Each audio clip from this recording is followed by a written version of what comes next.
আমাদের পাশের বাড়িতে একটি খুব সুন্দর আন্টি থাকতেন। তিনি এতই ফর্সা ও হাসিখুশি ছিলেন যে যখনই তাকে দেখতাম আমার মনটা কেমন জানি করত। আন্টির স্বামী দেশের বাইরে থাকতেন, তাই আমার মনে হতো যদি তার সঙ্গে কিছুটা মনের কথা ভাগ করে নিতে পারতাম। কিন্তু আমি জানতাম না যে তিনি আগে থেকেই আমার সাথে কথা বলতে চাইছিল।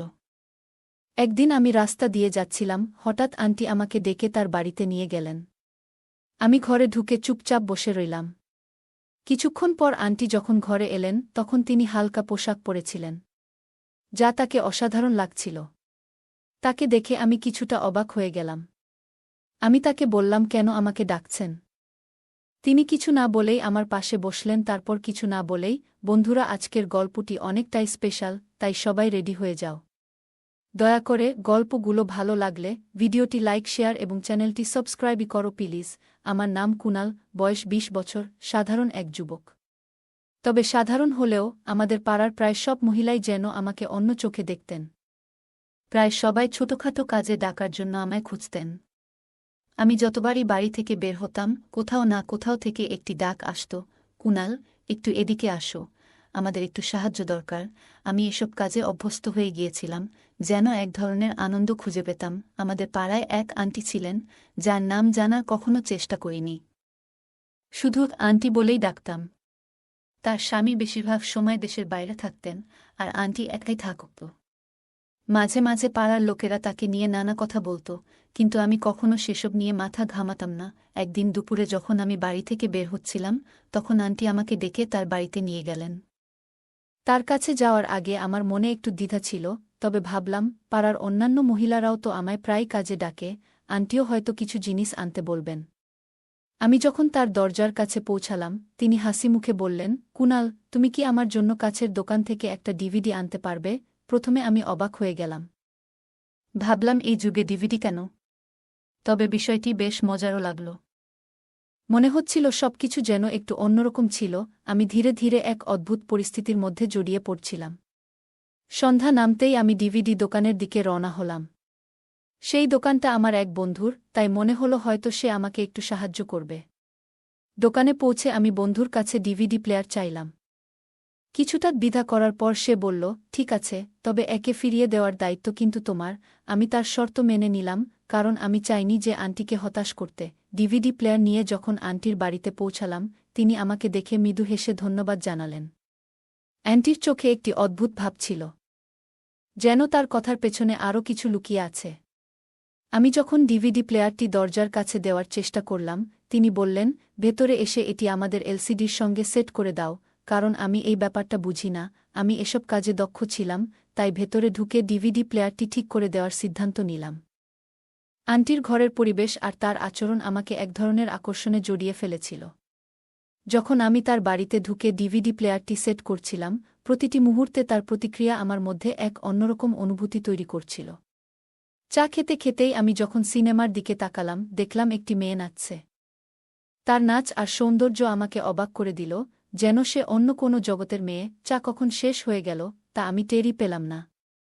ঠিক তখনই আন্টি মৃদু হেসে বললেন, ও আমার মেয়ে, আজ একটু অসুস্থ, তাই ঘুমাচ্ছে। আমি অবাক হয়ে গেলাম, কারণ আমি কখনো আন্টির মেয়ের কথা শুনিনি।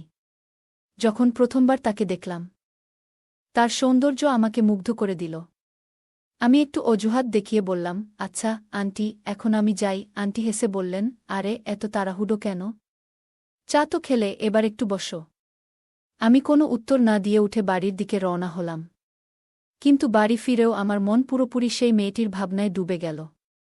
আন্টির মেয়ের চেহারাটা যেন বারবার আমার সামনে ভেসে উঠছিল। আমি ভাবতে লাগলাম, আন্টির মেয়ে এত সুন্দর, তাহলে আগে কখনো তাকে দেখিনি কেন? বাড়ি ফিরে পড়াশোনায় মন দেওয়ার চেষ্টা করছিলাম, কিন্তু বারবার সেই মেয়েটির হাসিমাখা মুখ আর তার সরলতা আমার চিন্তায় ভেসে উঠছিল। আমি বুঝতে পারছিলাম, আন্টির বাড়িতে যাওয়ার মানে শুধু তার সঙ্গে দেখা করা নয়, তার মেয়েরও একটা আকর্ষণ ছিল। পরের দিন যখন আমি বাইরে যাচ্ছিলাম, হঠাৎ আন্টির কথা মনে পড়ল। আমি জানতাম না কবে আবার তার সঙ্গে বা তার মেয়ের সঙ্গে দেখা হবে, কিন্তু এক জিনিস নিশ্চিত ছিল, এবার আমি আরও বেশি উৎসাহী হয়ে পড়েছিলাম তার বাড়িতে যাওয়ার জন্য। এটা শুধু তার কাজ করার কথা নয়, বরং একটা অদৃশ্য টান ছিল যা আমাকে তার দিকে নিয়ে যাচ্ছিল। তখনই মনে পড়ল, ডিভিডি প্লেয়ারটি ফেরত নিয়ে আসতে হবে। সেটাই অজুহাত করে আবার আন্টির বাড়িতে গেলাম। আন্টি আমাকে দরজার কাছেই ডিভিডি প্লেয়ারটি দিয়ে দিলেন এবং ভেতরে আসতে বললেন না। আমি কিছুটা হতাশ হয়ে গেলাম, কারণ হয়তো অপেক্ষা করছিলাম কখন আবার তার বাড়িতে ঢোকার সুযোগ পাব এবং সেই সুন্দরী মেয়েটিকে দেখতে পাব। অবশেষে কয়েকদিন পরে আবার আন্টি আমাকে ডাকলেন, বাবা, আমাদের মেশিনটা ঠিকভাবে কাজ করছে না, একটু দেখে দাও তো। আমি তৎক্ষণাৎ তার বাড়িতে গেলাম। মেশিনটি পরীক্ষা করে দেখলাম ভেতরে একটি কাপড় আটকে আছে। কাপড়টি বের করে মেশিনটি চালু করলাম এবং সেটি আবার কাজ করতে শুরু করল। এটা দেখে আন্টি খুশি হয়ে বললেন, ধন্যবাদ, তুমি ঠিক করে দিলে। ঠিক হয়েছে, এবার কাপড় ধোয়ার কাজটা করতে হবে। বলার পর আন্টি বললেন, এখন আমার মেয়ের ওঠার সময় হয়েছে।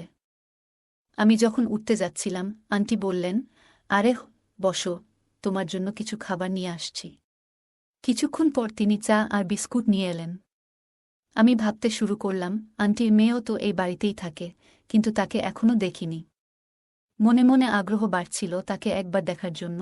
আমি তাকে বেশ কয়েকদিন আগে দেখেছিলাম, কিন্তু কখনো সামনাসামনি দেখা হয়নি। ভাবছিলাম, যখন আন্টি এত সুন্দর, তার মেয়ে তো আরও সুন্দর হবে। তখনই আন্টি বললেন, তুমি একটু বসো, আমার মেয়েটা এই আসবে, তোমার সঙ্গে আলাপ করিয়ে দেব।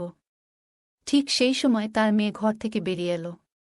সম্ভবত সে জানত না যে আমি এখানে আছি, তাই কোনো ওড়না ছাড়াই বেরিয়ে এলো।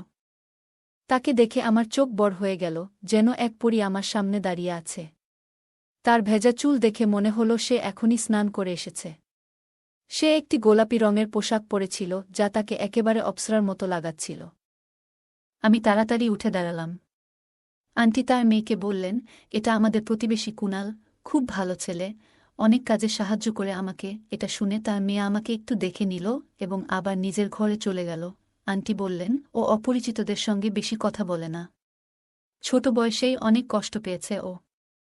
এরপর কথায় কথায় আমি তার স্বামীর কথা জানতে চাইলাম। এই প্রশ্নে তিনি কিছুটা অস্বস্তি বোধ করলেন, একটা দীর্ঘশ্বাস নিলেন, তারপর বললেন, উনি গত 10 বছর ধরে বিদেশে আছেন, তবে কখনো আর ফিরে আসেননি। উনি প্রতি সপ্তাহে টাকা পাঠান, তাই আমাদের কোনো কিছুর অভাব হয় না। আন্টি বলতে শুরু করলেন, তবে আমার একটাই মেয়ে আর আমার স্বামীও বিদেশে আছেন, তাই বাড়িতে একজন পুরুষের উপস্থিতি সবসময় মিস করি। যদি আমাদের বাড়িতে এমন একজন থাকত যে সব বাইরের কাজগুলো করে দিত। তার কথাগুলো বলার সময় মুখে এক ধরনের অসহায়ত্ব দেখা যাচ্ছিল। কেন জানি না, সেই মুহূর্তে তার জন্য আমার মনে খুব মমতা জন্মাল। তাই আমি বললাম, আপনি চিন্তা করবেন না, যখনই কোনো কাজের দরকার হবে আমাকে ডেকে নেবেন। আমি সবসময় সাহায্য করতে প্রস্তুত। আমার প্রচুর সময় আছে, আমাকে আপনি নিজের মতোই ভাবতে পারেন। আমার কথায় আন্টি খুব খুশি হলেন। এরপর থেকে আমি প্রায়ই আন্টির বাড়ির আশেপাশে ঘোরাঘুরি করতে শুরু করলাম, আর তিনিও বাইরে এসে দাঁড়াতেন। যখনই তিনি আমাকে দেখতেন তখনই বলতেন, কুনাল, একটু এদিকে এসো, আমাকে আটা এনে দাও, বা একটু দুধ নিয়ে আসবে। আমি সবসময় দ্রুত তার কাজগুলো করে দিতাম। একদিন আন্টি আমাকে ডেকে বললেন, কুনাল, একটু বাজার থেকে সবজি নিয়ে আসো, মেয়ের জন্য বিশেষ কিছু রান্না করতে ইচ্ছা করছে। আমি তৎক্ষণাৎ বাজারে গেলাম। সবজি নিয়ে ফিরে আসার সময় দেখলাম তার মেয়ে রান্নাঘরে ছিল। সে চুপচাপ রান্না করছিল, তার প্রতিটি কাজ খুব যত্নশীল আর শান্তভাবে করছিল। আমাকে দেখে হালকা একটা হাসি দিল, যা আমার মন ছুঁয়ে গেল। সে খুবই কম কথা বলত, কিন্তু তার চোখগুলো যেন অনেক কিছু বলে দিত। একদিন আমি যখন আন্টির বাড়িতে গেলাম, তিনি আমাকে চায়ের জন্য ডেকে নিলেন। বললেন, কুনাল, আজ তোমার জন্য বিশেষ চা তৈরি করেছি, এসো বসো। আমি তার সঙ্গে বসলাম এবং আমরা নানা বিষয়ে গল্প করতে থাকলাম। আন্টি এখন তার পরিবার এবং নিজের জীবনের গল্প বলতে শুরু করলেন। তিনি জানালেন তার মেয়ের নাম তানিয়া, আর সে তার বাবার খুব কাছের ছিল। যখন তার বাবা বিদেশে চলে গেলেন, তখন তানিয়া তাকে অনেক মিস করত এবং ধীরে ধীরে নিজেকে গুটিয়ে নিতে শুরু করল। আন্টির কথা শুনে তানিয়ার প্রতি আমার সহানুভূতি আরও বাড়ল। আমি তার জীবনের কঠিন সময়গুলো বোঝার চেষ্টা করছিলাম। একদিন আমি তাদের বাড়ির সামনে দিয়ে যাচ্ছিলাম, তখন এক মিষ্টি কণ্ঠ আমাকে ডাকল, কুনাল, একটু এখানে আসবে।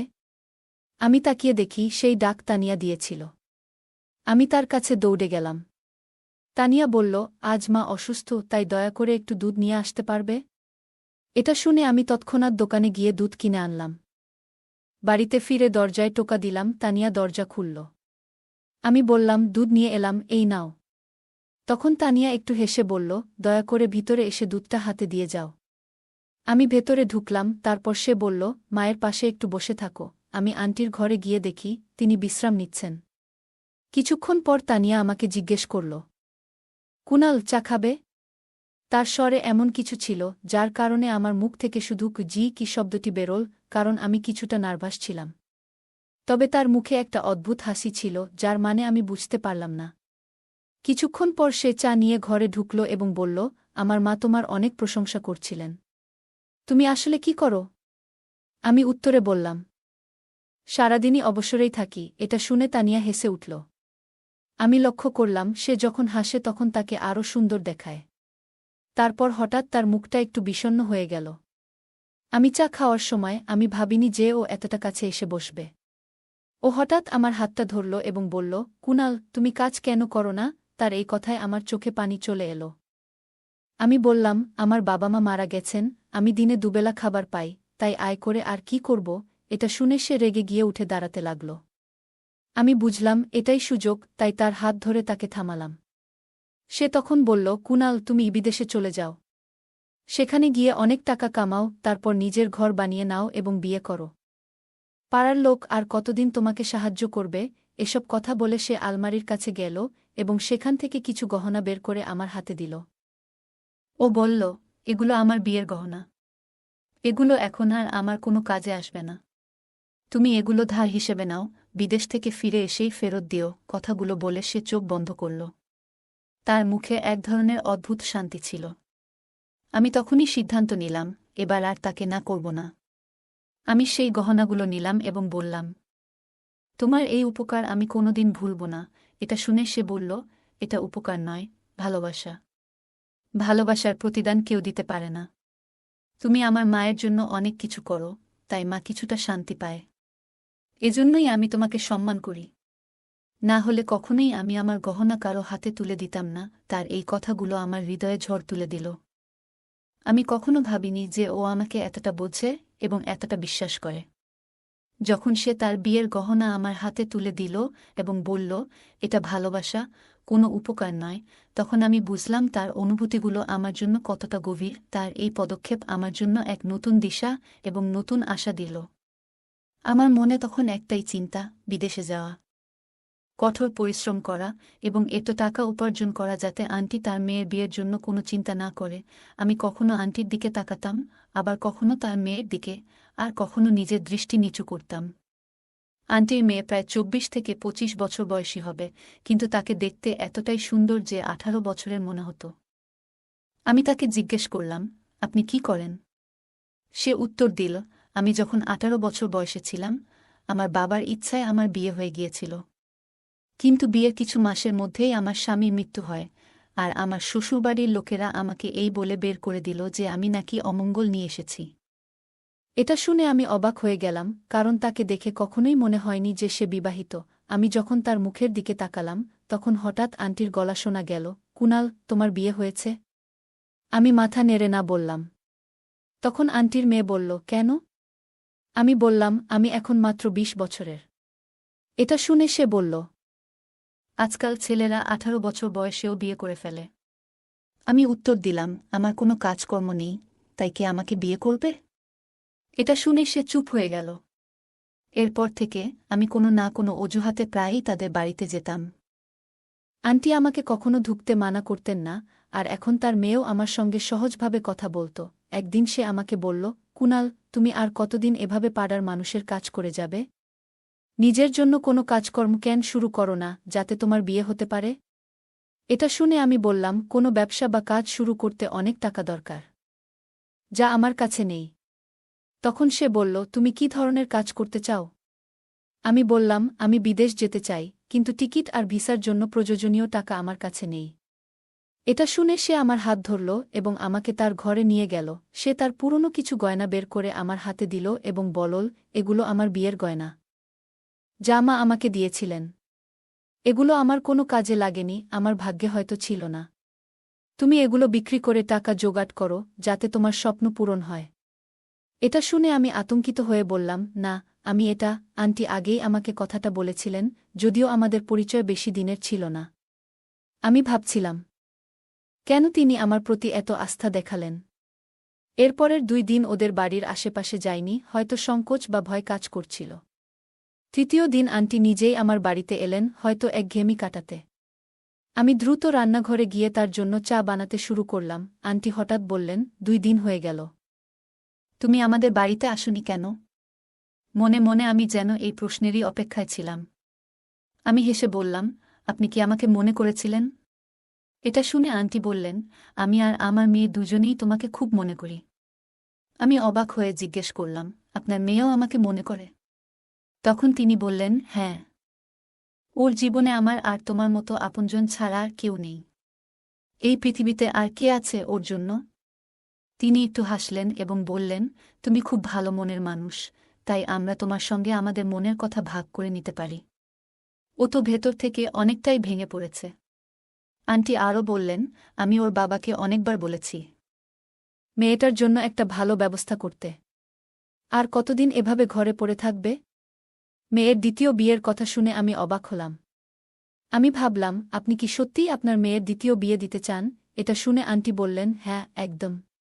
ও এখনও তরুণী, সুন্দরী। এতে ওর কি কোনো খুঁত আছে? ওর কেবল ভাগ্য খারাপ ছিল, তাই শ্বশুরবাড়ি থেকে ওকে ফিরে আসতে হয়েছে। যদি কোনো ভালো ছেলে এসে আমার মেয়ের জন্য প্রস্তাব দেয়, আমি তৎক্ষণাৎ রাজি হয়ে যাব।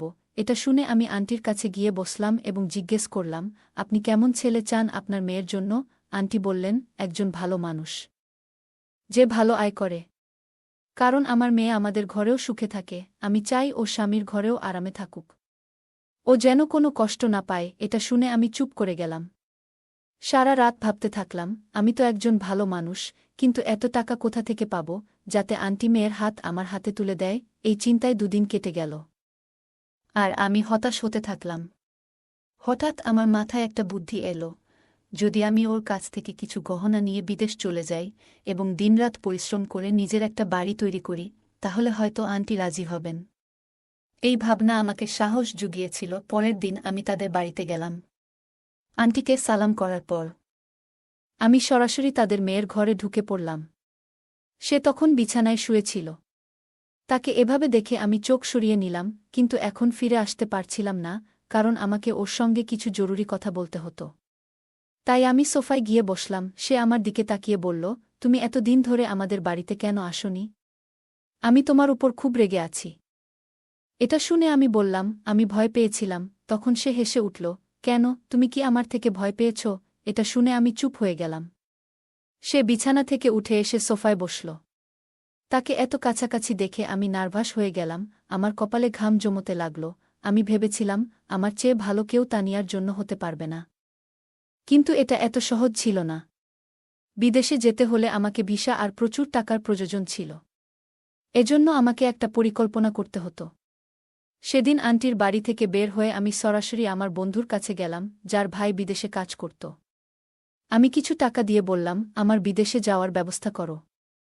সে তার ভাইয়ের সঙ্গে কথা বলল, আর 1 মাসের মধ্যেই আমার বিদেশে যাওয়ার সব ব্যবস্থা হয়ে গেল। আমি আন্টির বাড়িতে গিয়ে তাদের এই খবরটা জানালাম।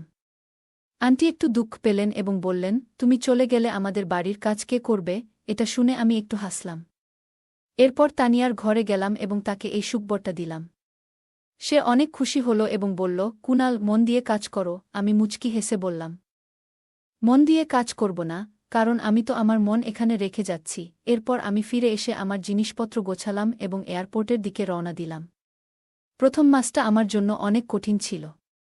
আমি আমার বন্ধুর ভাইয়ের অধীনে কাজ করছিলাম, যিনি আমাকে বিদেশে ডেকেছিলেন। কাজটা কঠিন ছিল এবং বুঝতে আমার সময় লেগেছিল। তবে 1 মাস পর কাজ পুরোপুরি বুঝে গেলাম। এরপরই আমি আন্টিকে ফোন করে জানালাম, আমি সুস্থ আছি। আন্টি আমার কথা শুনে খুশি হলেন এবং অনেক দোয়া দিলেন। তারপর তিনি ফোনটা তানিয়াকে দিলেন।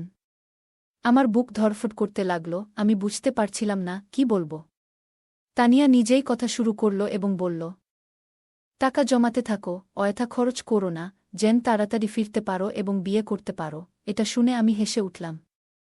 মনে হলো সেও হয়তো আমাকে ভালোবাসতে শুরু করেছে। প্রতিটি সপ্তাহে আমি আন্টির বাড়িতে ফোন করতাম। আন্টি কিছুক্ষণ আমার সঙ্গে কথা বলার পর সবসময় ফোনটা তানিয়ার হাতে তুলে দিতেন। এরপর আমরা অনেকক্ষণ ধরে একে অপরের সঙ্গে গল্প করতাম। তানিয়ার সঙ্গে কথা বললে আমার মন শান্তি পেত, আর আমি আবার নতুন উদ্যমে কাজ করতে লাগতাম। যখন প্রথমবার আমার বেতন পেলাম, তখন তানিয়াকে ফোন করে জিজ্ঞেস করলাম, আমি তোমার জন্য বিদেশ থেকে কি উপহার পাঠাবো। এটা শুনে সে একটু লজ্জা পেল এবং বলল, আমার কিছু দরকার নেই। আমি অনেকবার জোর করলাম, কিন্তু সে বারবার এড়িয়ে যেতে লাগল। আমি মনে মনে ঠিক করলাম, সে যেহেতু আমাকে এত সাহায্য করেছে, আমি ওকে অবশ্যই কিছু পাঠাব। কিন্তু যখনই আমি উপহারের কথা বলতাম, সে লজ্জায় পড়ে যেত। আমি প্রতি সপ্তাহে তাকে ফোন করে জিজ্ঞেস করতাম, তোমার জন্য কি নিয়ে আসব। একদিন সে হেসে বলল, যদি জেদ করো, কিছু একটা নিয়ে এসো। আমি হেসে বললাম, আমারও একটা শর্ত আছে, যা ফিরে এসে জানাবো। সে চুপ হয়ে গেল। 2 বছর কেটে গেল।